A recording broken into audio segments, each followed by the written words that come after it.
Commission électorale indépendante dévoile la liste électorale à environ 4 mois des élections locales. Une liste provisoire dans laquelle on dénombre 8 16 796 électeurs, soit une augmentation de 531 714 électeurs comparé à la liste électorale définitive de 2020, sur laquelle figurent 7 485 082 électeurs.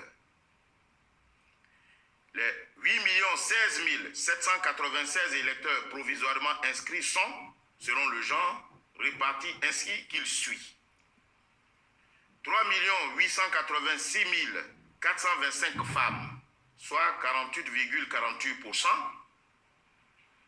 4 130 371 hommes, soit 51,52%.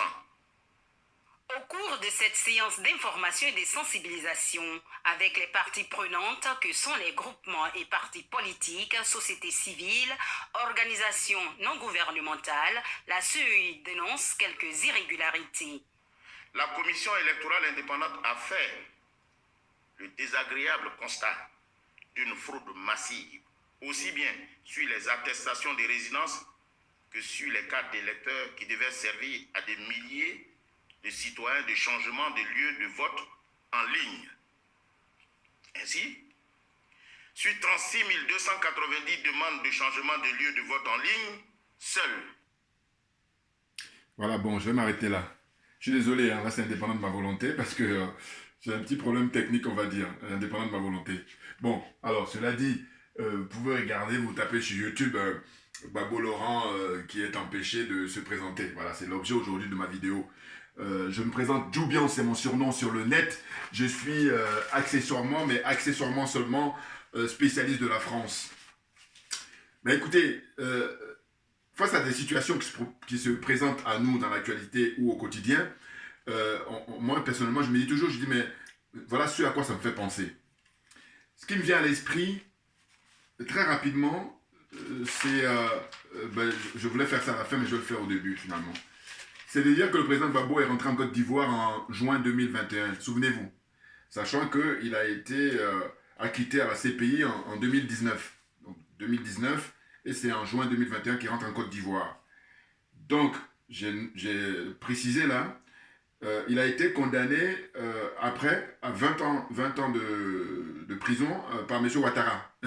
C'est-à-dire que quand la CPI l'a acquitté, tac, M. Ouattara, lui, il le condamne. Voilà.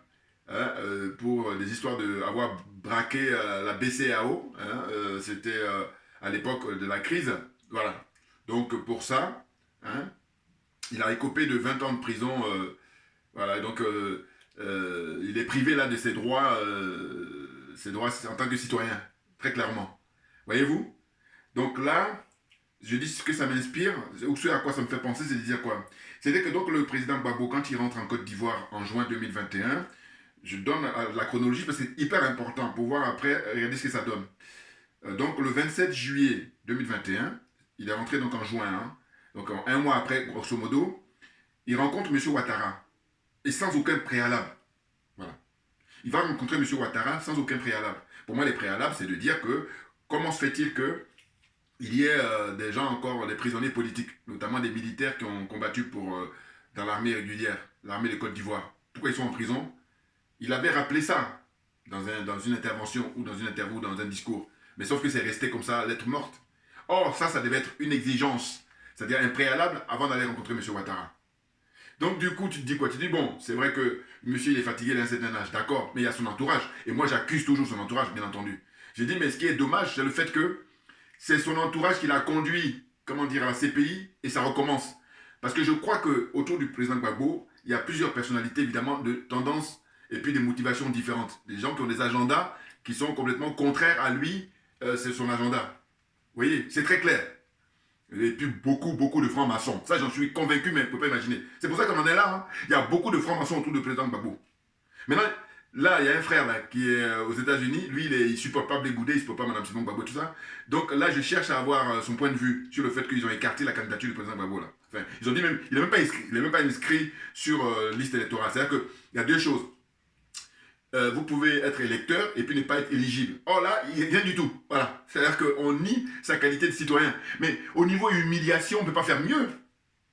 Il a été humilié d'abord par les Français, hein, et puis la Cour pénale l'a blanchi, hein, l'a acquitté, hein, lavé de tout soupçon, hein, hein, pour retrouver son honneur, et il a fait preuve de résilience, il a fait preuve de patience. Or là, c'est M. Ouattara maintenant qui prend, comment dire, le relais. Bon, en fait, M. Ouattara, il a comme mentor, il a comme producteur, il a comme sponsor la France. Donc c'est la France qui pilote dans les coulisses, tire les ficelles, c'est même plus des ficelles, c'est des cordes. Voyez-vous? Et du coup, ce qui est dommage, c'est que le président Gbagbo, c'est pas quelqu'un de cupide, pas du tout. C'est pas quelqu'un, comment dire ça, qui doit adhérer à cette obédience-là de la franc-maçonnerie. Ou alors, si lui, il est dedans, c'est qu'il est vraiment à une échelle très très bas. Oui, parce que M. Ouattara, il a un niveau très élevé, la franc-maçonnerie. Voilà. Et puis, donc, par contre, le président Gbagbo, ceux qui l'entourent, là, voilà, ses conseillers, là, qui sont là aujourd'hui en 2023, ils sont tous francs-maçons. Et c'est pour ça que ça se passe comme ça. Vous voyez? Donc, je note de manière chronologique, hein, écoutez bien. Le 27 juillet 2021, il rencontre M. Ouattara, sans préalable. Alors, moi, j'étais contre, hein, je l'ai dit dans mes vidéos passées. Regardez mes vidéos passées, hein, précédentes, vous allez voir, j'en parlais. Ensuite, le 14 juillet 2022, c'est la rencontre maintenant des trois géants de la politique ivoirienne, c'est-à-dire à savoir M. Gbagbo, M. Henri Konan Bédié et puis M. Alassane Dramane Ouattara. Donc en fait, M. Bédié et M. Gbagbo, tous les deux, voilà, et puis ils vont rencontrer, comment on appelle ça, M. Ouattara, sans préalable, toujours. C'est-à-dire qu'un an après, il rencontre d'abord lui tout seul, le 27 juillet hein, 2021, et ensuite il y va maintenant en délégation avec M. Henri Konan Bédié pour rencontrer M. Ouattara. Toujours pareil, sans comment dire, préalable. C'est incroyable, hein? Ah, mais je vous dis, ces gens, ils font le malin, mais je vous dis, voilà. Mais parce que vous n'êtes pas dans la vérité, je parle des gens qui conseillent le président Gbagbo. Ah oui, parce que quand on est dans la vérité, à un moment donné, mais ce monsieur, il faut l'aider. Quand je dis il faut l'aider, je veux dire que, en fait, j'ai dit déjà dans mes vidéos passées aussi que vous ne pouvez pas faire l'économie d'une révolution en Côte d'Ivoire. Très clairement, sinon c'est une fuite en avant, et donc les perdants, ce sont les Ivoiriens, c'est le peuple qui est perdant. Les pauvres, voilà. Et même moi, je me bats contre ça. Et je me battrai toujours contre ça, très clairement. Ah oui, n'importe quoi. Ah, des nazes. Ensuite, regardez, hein. Rencontre à nouveau lors de la remise du prix Félix Houphouët-Boigny qui s'est tenu à Yamoussoukro. Hein. Là, c'était toujours en 2022, fin 2022, là. Hein, à la chancelière, même pas 2022, c'est 2023, si je ne me trompe pas. Ouais, voilà. En tout cas, hein, le prix Félix Houphouët-Boigny qui a été remis à l'ancienne chancelière allemande, Angela Merkel. Et bien là, on a M. Gbagbo et M. Henri Konan Bédié, mais qui vont, même Bédié, il dansait. Oh, mon Dieu, ah là là là là, mais c'est la marmaille de la politique ivoirienne. Ah oui, là, ils ont mis la barre très haut, là, hein, très haute. Ah oui, la barre, elle est très haute, au point de vue de la marmaille. C'est incroyable. On a vu les images où M. Bédié dansait. Bon, lui, il sait pourquoi. Nous, on ne sait pas tout, mais lui, il sait pourquoi. Parce qu'il n'est pas fou. Donc, lors de la cérémonie, quand il dansait, il sait pourquoi. Bon, en gros, je croyais qu'il essayait d'expliquer que ceux qui lui traitent de vieux, qui disent qu'il est fatigué et tout, là, il faisait la démonstration des pas pour dire que physiquement, il est encore au top. Voilà, c'était ça qu'il voulait montrer. Mais franchement, c'est pitoyable. Voilà. Hein? Et puis, M. Gbagbo, lui, quand je regardais les images, je voyais qu'il n'était pas, comment dire ça. Dans sa tête, il devait se demander qu'est-ce que je fous là. Mais oui, mais c'est les conseillers qui disent non. Il devait lui dire, faut pas y aller, faut boycotter. Un peu comme, il y a un seul truc qu'il a boycotté finalement depuis qu'il est rentré en Côte d'Ivoire, c'était, il avait refusé d'aller, lui et Henri Konan Bédié, d'aller à l'invitation de M. Ouattara pour la fête de l'indépendance. Voilà. Je crois que c'était le 7 août hein, 2022. Voilà. Là, ils ont refusé. C'est le seul. Alors qu'ils devaient refuser tout. Hein? En fait, c'était la condition préalable. Et d'ailleurs, les préalables qui devaient demander, même si c'est lourd, hein, il y a évidemment en priorité ceux qui sont en prison, ils n'ont aucune raison d'y être, puisque lui-même il a dit ouvertement, il dit je suis moi le patron, si on m'a acquitté, ben, il faut les libérer. Dire ça c'est bien, mais il faut mettre ça en pratique, or ça reste théorique. Voilà. Et ensuite, qu'est-ce qui se passe? Il y a lui, en tant qu'ancien président, ses droits, hein, ses prérogatives. Hein, le fait qu'il a droit à, comment on appelle ça, une logistique, c'est-à-dire voiture de fonction, garde du corps, cuisinier, tout. Mais ça a mis combien de temps? Je me demande même si aujourd'hui, comment dire ça, en mai 2023, si tout lui a été accordé. Je me demande, je ne sais pas. Voyez-vous? Vous vous rendez compte? Il a été acquitté en 2019. Et ça traîne. Mais c'est fait exprès. Voilà, pour l'humilier jusqu'au bout. Et les gens qui l'entourent, qui sont censés le conseiller, pour qu'on sorte de là, non. Ils sont tous francs-maçons. Je dis à qui veut l'entendre. Hein. Et puis ceux qui ne savent rien, là, fermez vos gueules, allez faire autre chose. Excusez-moi d'être vulgaire. Non, mais c'est fatigant. Mais, attendez, je vais vous dire, moi ce monsieur, je ne le connais pas, mais en fait, il a payé un fort tribut, il a fait un fort prix pour la liberté hein, des Africains en général et des Ivoiriens en particulier. Or là, plus le temps passe, plus ils enfoncent le clou au point de vue de l'humilier. Et puis les autres qui l'entourent, qui sont censés élever le débat et sont censés faire de manière à ce qu'on sorte de là, mais non. Parce qu'eux, ils rêvent de prendre la place de M. Ouattara et puis faire comme M. Ouattara. Et je vous dis toujours que dans leur posture, c'est dire quoi? C'est dire, écoutez, nous, quand on va être à sa place, on va pas être méchant comme lui. Ils en sont rendus là, hein. Je n'exagère rien du tout. Et ça, c'est mon... Je cogite là, puis j'analyse. Ah là là là là, mais c'est dingue.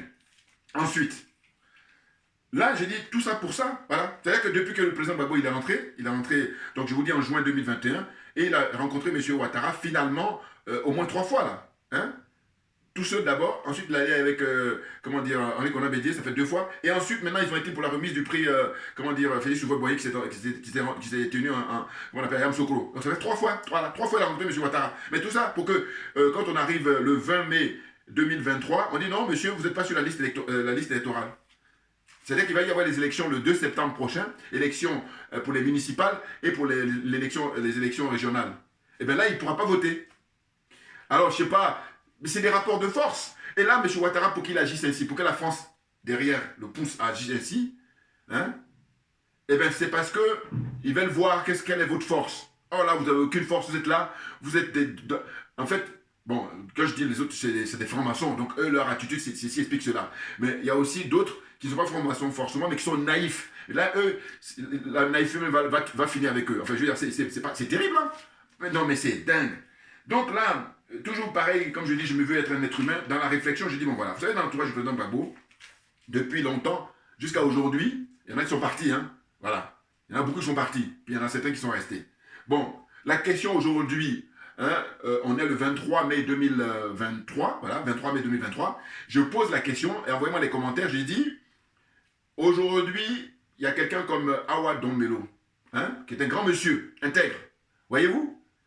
Eh bien, ce monsieur-là, il fait partie de l'entourage du président Gbagbo, mais peut-être pas un entourage proche, ça c'est sûr. Et c'est ce que je regrette.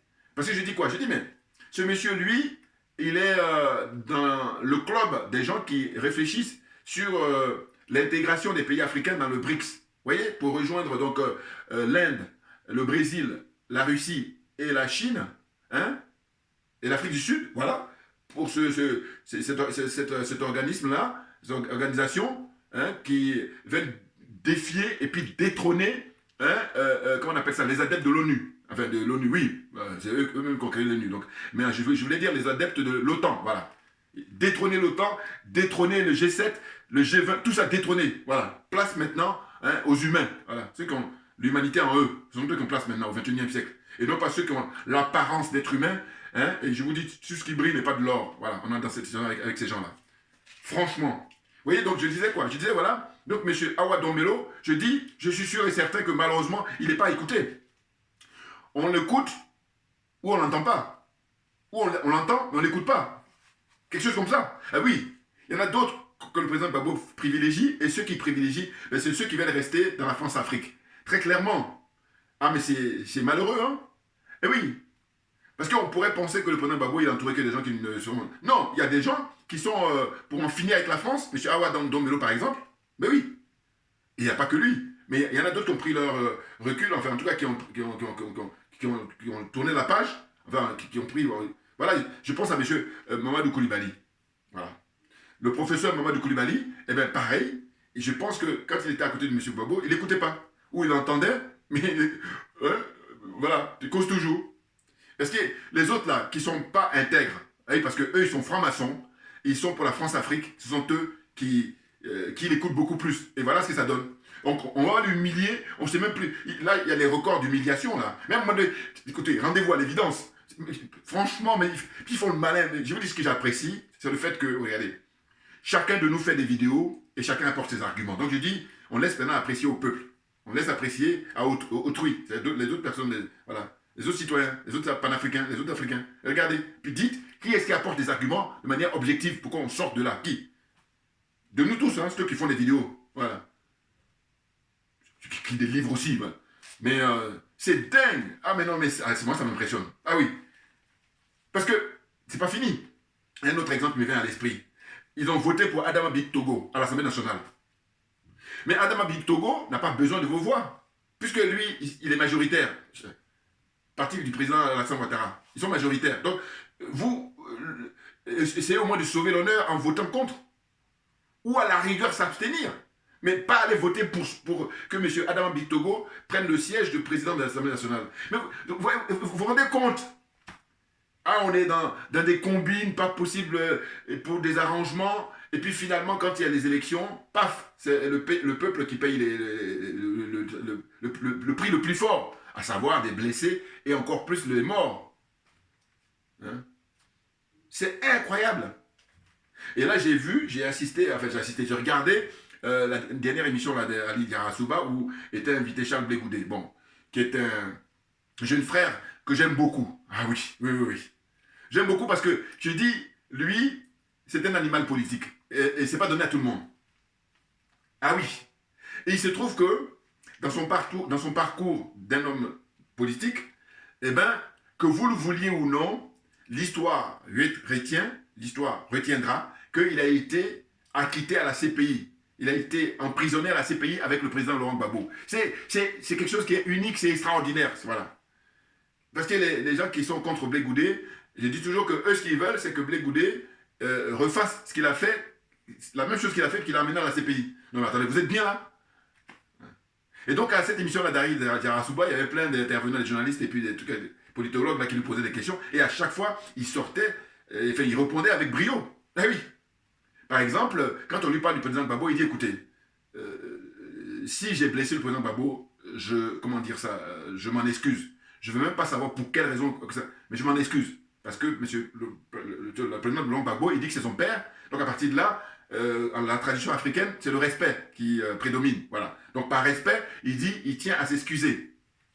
Maintenant, ce que j'adore, c'est quand les journalistes lui disent, oui, mais si il vous reprochait de créer un parti politique. Il dit, alors là, ça, on ne touche pas. C'est-à-dire que le COGEP, c'est son parti politique qu'il a créé, il dit, écoutez, quand j'étais en prison là-bas à la CPI, il y a des jeunes frères qui ont tenu la boutique, et il y en a d'autres qui ont été emprisonnés, puis il y en a d'autres qui sont morts. Voilà. Donc, en fait, c'est un homme de conviction. C'est ce que ça veut dire.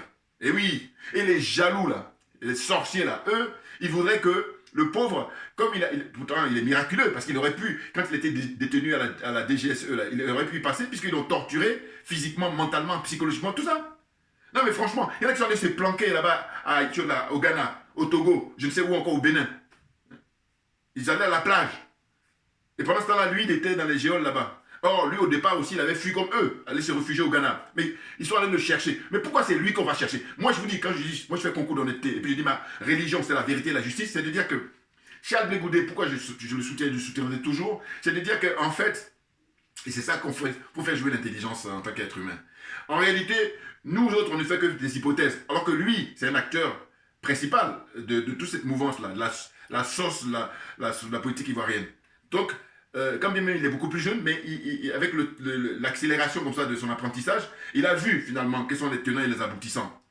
Donc, les autres qui sont allés se planquer, donc ça veut dire qu'ils ont pris moins de risques que lui, et puis ils veulent que, toujours pareil, ils sont planqués là, ils ont des arrangements avec M. Ouattara, et puis ils font le malin. N'importe quoi. Donc moi je dis, je continue à le soutenir parce que je dis, allez-y, prenez des risques comme lui. Ben oui.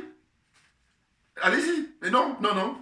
Donc on est là, on veut la facilité, parce que c'est facile de lui en vouloir, hein, c'est très facile. Là, est-ce que c'est Charles Blé Goudé qui a dit à M. Ouattara retirer M. Gbagbo de la liste électorale? Est-ce que c'est Charles Blé Goudé? Est-ce que c'est Charles Blé Goudé qui a dit allez-y voter pour Adama Bitogo? Enfin, mais n'importe quoi. Oh non, mais de toute façon, je crois qu'il y a des gens, en fait, le domaine dans lequel on est, ils pensent qu'ils ont compris alors qu'ils n'ont rien compris. Mais très clairement, la preuve en est, je dis, tous les partisans du président Gbagbo, les gars là, qu'est-ce que vous pensez là, le fait qu'on a dit qu'il n'est pas sur la liste électorale, vous pensez quoi? Ils sont là, on regrette, on est amer, n'importe quoi. Il y a un frère qui a fait une vidéo que j'ai beaucoup aimé, il dit, mais vous êtes étonné là? Est-ce que vous ne pensez pas qu'on en est en arrivé là? Oh, je vous dis, moi, vous regardez mes vidéos anciennes, je disais à chaque fois, je dis, mais pourquoi il va rencontrer M. Ouattara sans préalable? Oh, quand je dis ça, c'est du bon sens. Enfin, mais qu'est-ce que c'est que ces gens-là?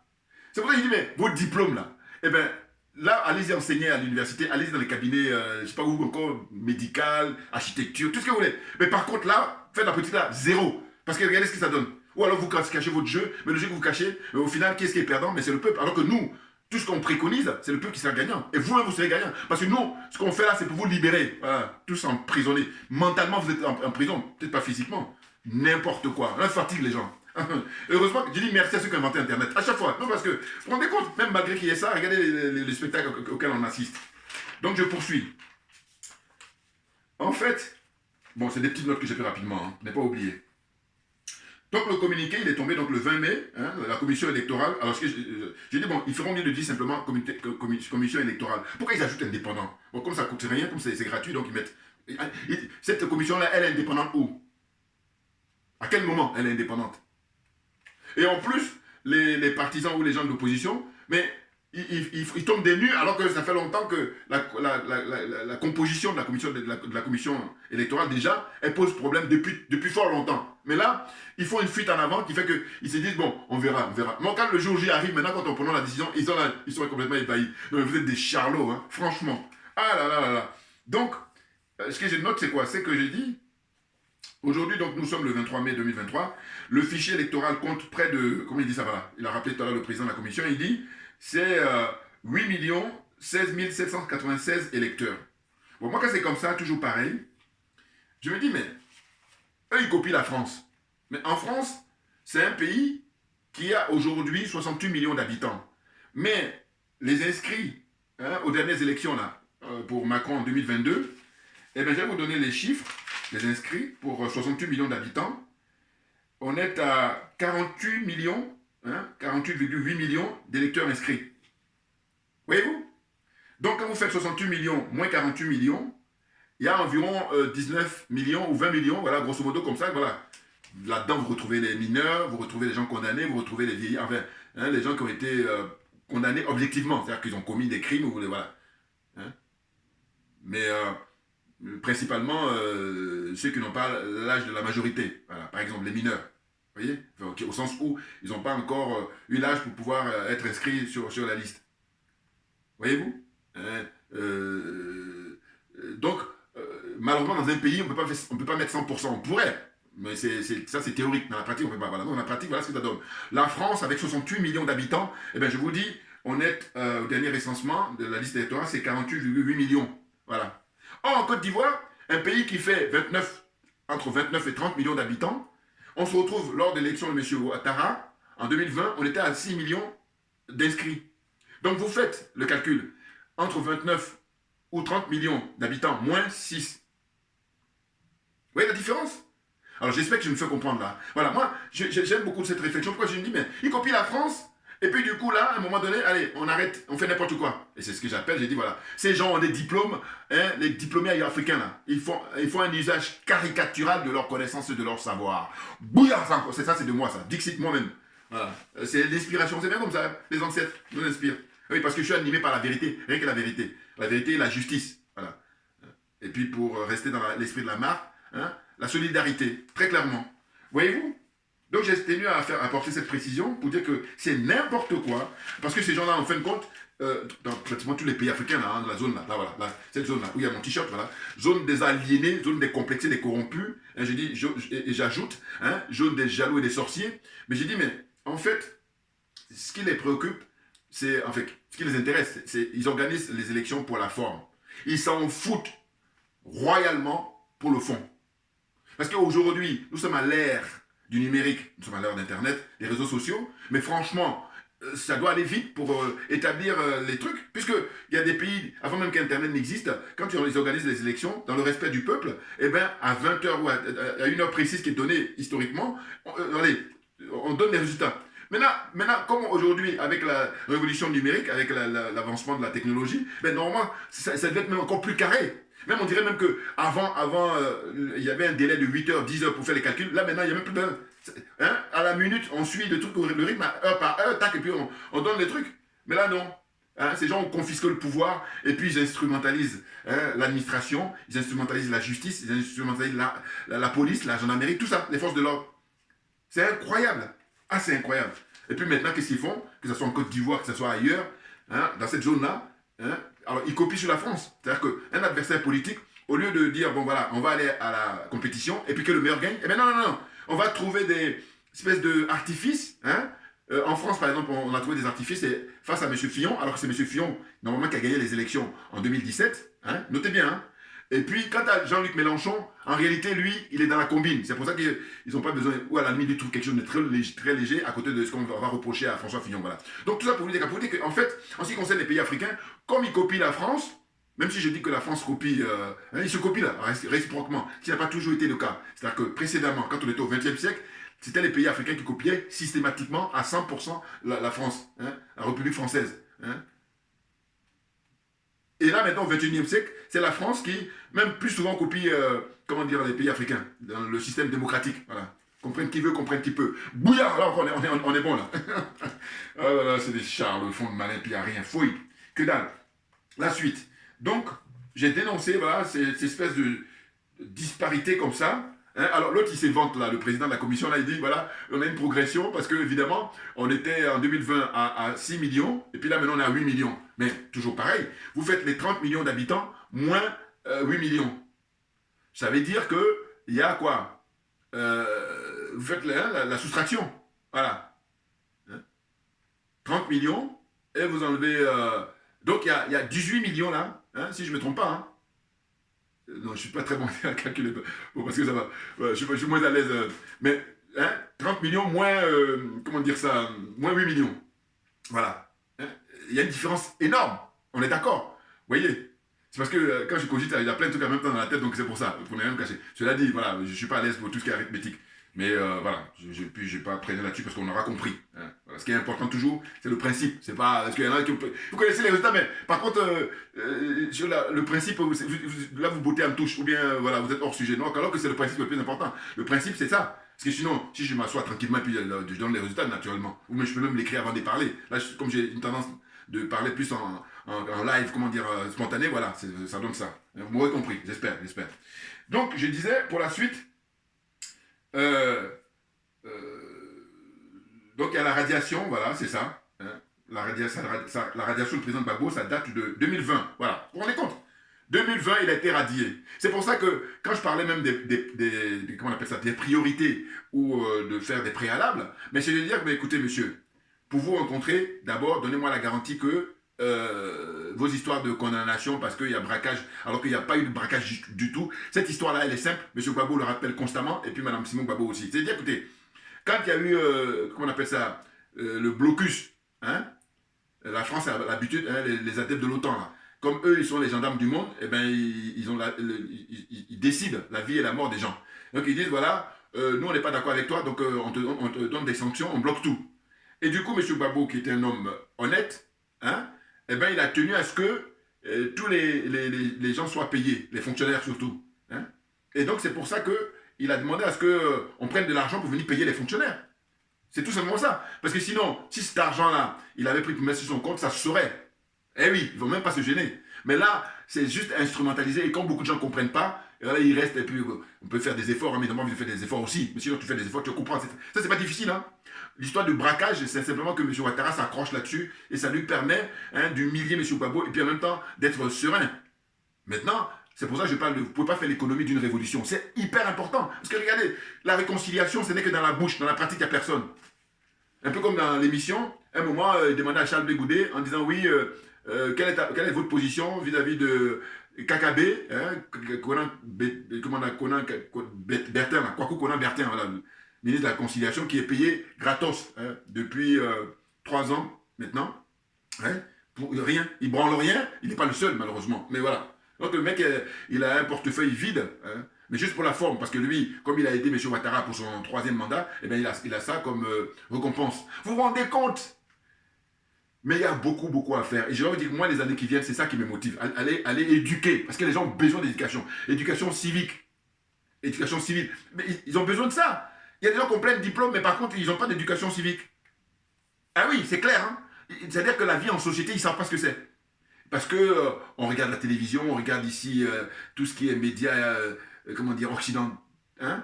occidentaux et tout, en fait, hein, tout ça, ils regardent ça et puis ils sont influencés et ils comprennent rien. On fait même pas la combinaison de dire, ben, nous on est quoi? Nous on est des Africains, on a nos origines. Donc il va falloir aller piocher tout ce qui est positif chez nous et puis on met ça en valeur. Vous comprenez? Et puis, ceux qui ont la gestion du bien public, mais ils sont là pour, comment on appelle ça? Pour rendre service au peuple. Or, le constat qu'on fait, c'est le contraire. Eux, c'est le peuple qui leur rend service. N'importe quoi. Donc moi, je suis motivé pour enseigner les gens par rapport à ça. Très clairement, reprenez toutes mes vidéos et vous allez voir. Il y a des gens qui ont des bacs docteurs, hein, je sais pas quoi, mais en réalité, ils tournent autour du pot et c'est même le résultat des courses. Comment les gens ils savent même pas que quelqu'un qui a un mandat, mais il est redevable au peuple. C'est pas le contraire. Ah là là, mais vous vous rendez compte? Donc, ce à quoi je pense souvent là ces derniers temps, je dis bon, il y a une génération, c'est mort. Mais il ne faut pas être défaitiste, il ne faut pas être fataliste. Il va falloir maintenant, comme on dit, vaut mieux tard que jamais. Donc il va falloir éduquer les gens maintenant. Pour que les générations à venir, on corrige le tir.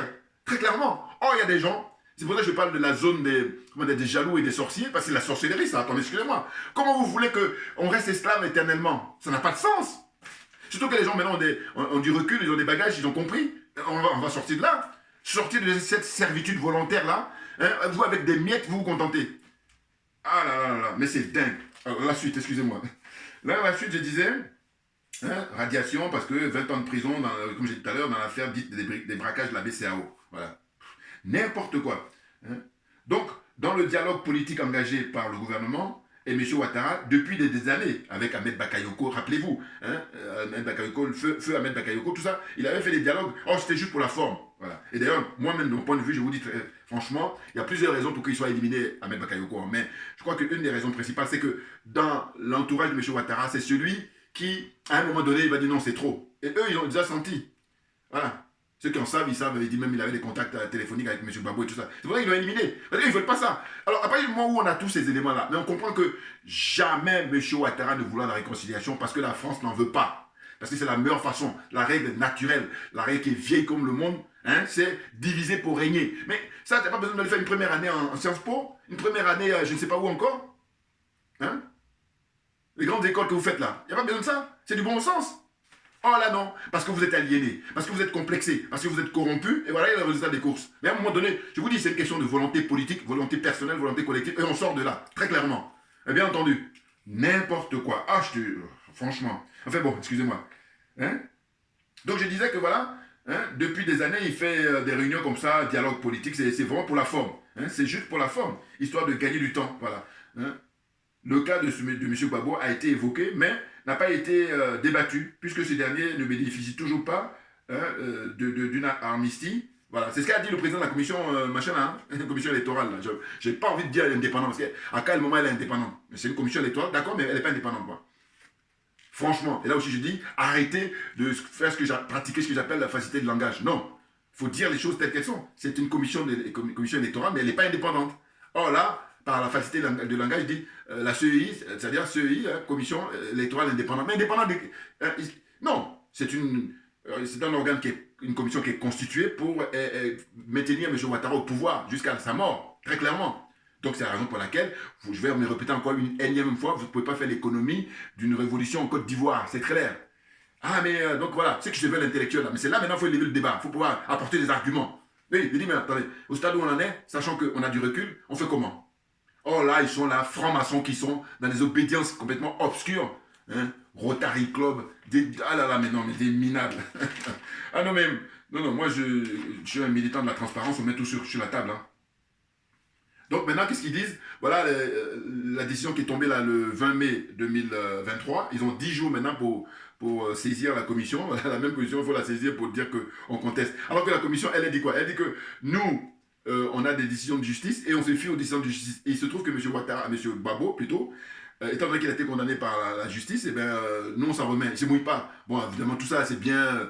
Je n'ai même pas besoin d'aller à l'école maternelle, on m'a vite fait pour le comprendre. Voilà, c'est une démarche politique et ça ne peut qu'être résolu que politiquement, pas autre chose. Voilà. Et maintenant, comme lui ne veut rien savoir, eh ben, c'est la révolution. Voilà. À l'insurrection, tout simplement. Ah ben oui. Non mais attendez, vous croyez que quoi? Là, je vous dis, les colonels au Mali, ils sont en train de faire du très très bon travail et ça va avoir des bases et ça va être hyper intéressant pour une autre génération qui va venir. Mais bien entendu, comme a rappelé le premier ministre Choguel Maïga. Eh oui, moi j'aime beaucoup ce qu'il avait dit à l'époque. Il a dit, voilà, Là, le travail qu'est en train de faire les colonels, ça permettrait à ce qu'il y ait une stabilité réelle, puisque le pays sera souverain. Et du coup, les générations qui vont succéder, qui vont venir, ils n'auront plus à se préoccuper des histoires de djihadistes, des histoires de terroristes, des histoires de mercenaires. Vous voyez, ils auront d'autres options sur la table qui va consister à développer le pays pour qu'il y ait un bien-être. Voilà, ça a du sens. Et je vous dis toujours qu'il y a tellement de boulot qui existe au monde, mais allez faire autre chose. Or là, ils sont dans la vieille recette là qui dit, bon voilà, en politique, il y a beaucoup d'argent à gagner, donc, mais non, mais c'est fini là, c'est terminé. Là, avec Internet, nous, on est là pour vous dire les quatre vérités. Voilà. Et puis la jalousie qui sont avec comment des procédés obscurs, ils vont chercher à... protection des ancêtres. Voilà, sachez-le. Non, mais c'est fatigant. Parce que, je dis quoi, quelque chose qui appartient à nous tous. Voilà, il faut que ce soit des gens qui soient animés pour servir l'intérêt général, qui doivent occuper ça. Comme ça, quand ils le font, on est tous gagnants. Oh là non. Vous êtes hors sujet et puis vous voulez me maintenir là. N'importe quoi. Donc, pour la suite, je disais quoi? Je disais que je ne sais même pas s'ils vont faire réclamation. Alors, moi, je suis curieux. Hein. Franchement, je vous dis, depuis que la décision est tombée, je cherche à voir le frère qui est aux États-Unis, un jeune frère, là, voilà, hein, qui fait des vidéos, mais qui ne supporte pas Blé Goudé. À lui, alors, je lui dis simplement, oui, je suis d'accord avec lui, c'est celui quand il critique Guillaume Soro. Voilà, là, je suis d'accord avec lui. Mais autrement, quand il attaque Blé Goudé ou quand il attaque Mme Simon Babou, je dis non, je ne suis pas d'accord. Voilà. Parce que vous, les gors là, vous êtes pour que les gens continuent toujours à faire le sale boulot. Et pendant ce temps-là, il y a des gens qui ne prennent pas de risques, qui sont derrière, qui attendent juste le moment venu. Et puis maintenant, ils vont se mettre à table. N'importe quoi. Bouillard, comprenne qui veut, comprenne qui peut. Ah oui, oui, oui, oui. Ah non, nous ne la fait pas, non. Donc je dis le président Laurent Gbagbo, il est déchu de ses droits civiques et politiques depuis 2020. Malgré tous les recours là, du PPACI, ils ont été déboutés par les tribunaux, voilà. Et la décision de justice a été mise à disposition de la CEI, voilà, ce que j'ai dit tout à l'heure. Voilà, j'ai dit la honte, voilà. Hein? Et là, on nous dit quoi? On nous dit à peine 500 000 nouveaux inscrits. Voilà, sur la liste électorale de 2023, là. À peine 500 000. Dans un pays qui compte, comment dire, je vous disais tout à l'heure, 29-30 millions d'habitants. Qu'est-ce que c'est que 500 000? Même pas un petit effort de 1 million, même pas. 500 000. Ah, je te jure. Hein? Donc, 500 000 nouveaux inscrits sur la liste électorale pour les élections prévues le 2 septembre. Hein, les municipales et puis les régionales. N'importe quoi. Voilà, donc je vais m'arrêter là aujourd'hui et j'espère que je me suis fait comprendre, en tout cas dans mon raisonnement. Et je ne sais pas si je dois en parler, mais... voilà. Mais en tous les cas, ce que je dis ça, je pense à les frères qui sont cultivateurs. Je vais revenir plutôt là-dessus, ce serait mieux. Mais je dis ça rapidement. Il y a les cultivateurs, les producteurs de café et de cacao. Voilà. Rapidement, j'espère que j'aurai le temps de revenir là-dessus parce que c'est très intéressant. Les pauvres. C'est-à-dire qu'en fait, M. Ouattara a décidé de leur octroyer 17 milliards de francs CFA. Pour toute la filière café, cacao. Ça, c'est, dit-il, hein, par rapport à ce qui s'est passé avec l'avènement du Covid. Voilà. Donc, il y a eu un manque à gagner. Donc, il a débloqué, pour eux, 17 milliards. Oh, les 17 milliards, ils étaient détournés par le président là, de cet organe-là. Hein, je crois que c'est CAA ou CCA. Tu vois. Voilà. Tranquille. Hein, il est là. D'ailleurs, je montre son visage. Il s'appelle comment? Il s'appelle Yves Brahima Koné. Voilà. Regardez.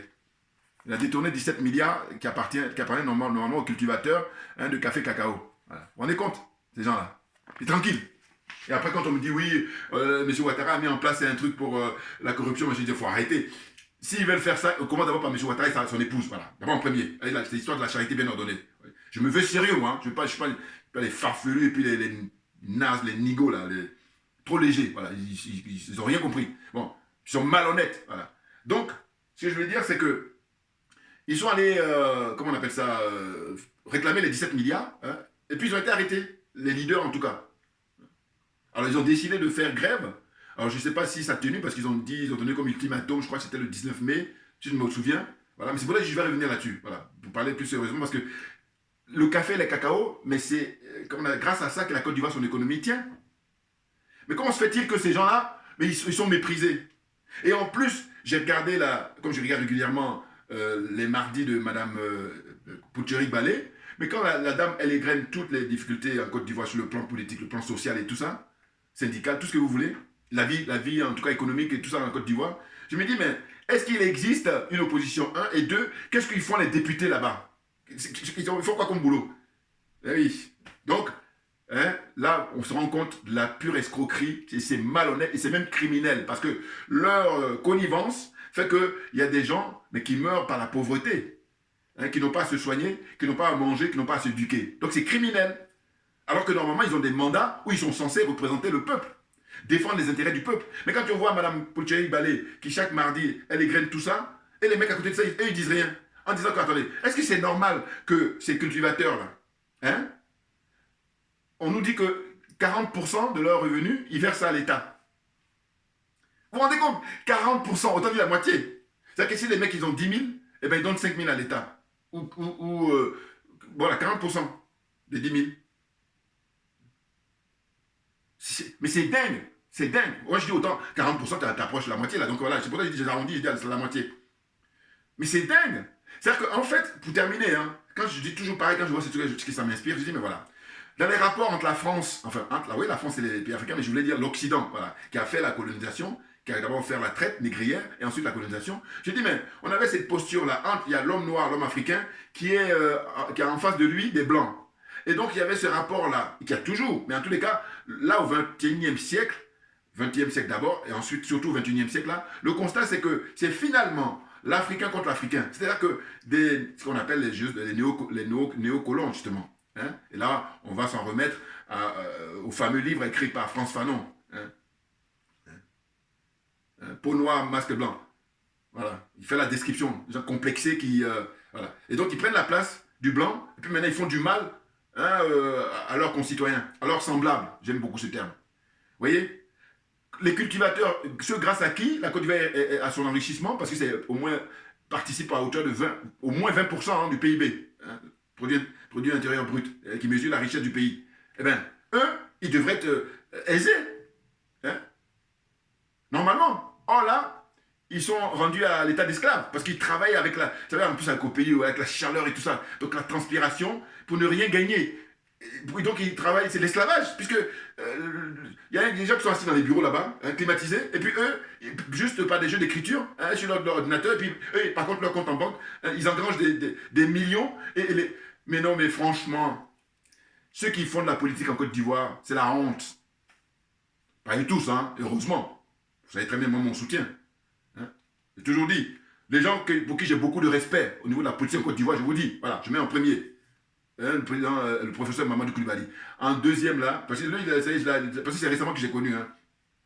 Mais je l'introduis, hein, voilà. Lui, il vient maintenant parce qu'avec l'histoire du BRICS, vraiment, il est au top. Et puis avec la proximité qu'il a avec le président Vladimir Poutine, avec la Russie en tout cas, hein, les dirigeants russes, hein, il est proche d'eux, parce qu'il a compris.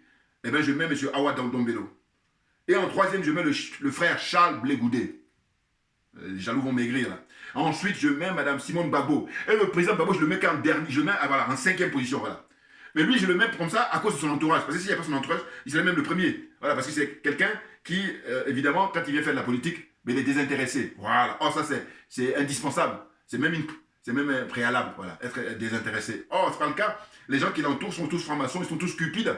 Hein, voilà, ils viennent là pour un autre agenda qui est différent de celui du président Gbagbo. Voilà. Et voilà ce que ça donne. Hein. Fuite en avant, humiliation. Mais je vous dis, je suis curieux, j'attends là comment ça va se passer pour la suite. Mais c'est très grave. Enfin bon, bref. Donc merci à vous tous pour votre attention. Et puis à très bientôt. Merci bien. On lâche rien, comme j'ai pour habitude de dire. Mais parce que c'est nous qui avons raison. Regardez, la Côte d'Ivoire, elle est où? Elle est dans la Côte d'Ivoire. Voilà. Merci beaucoup et à bientôt.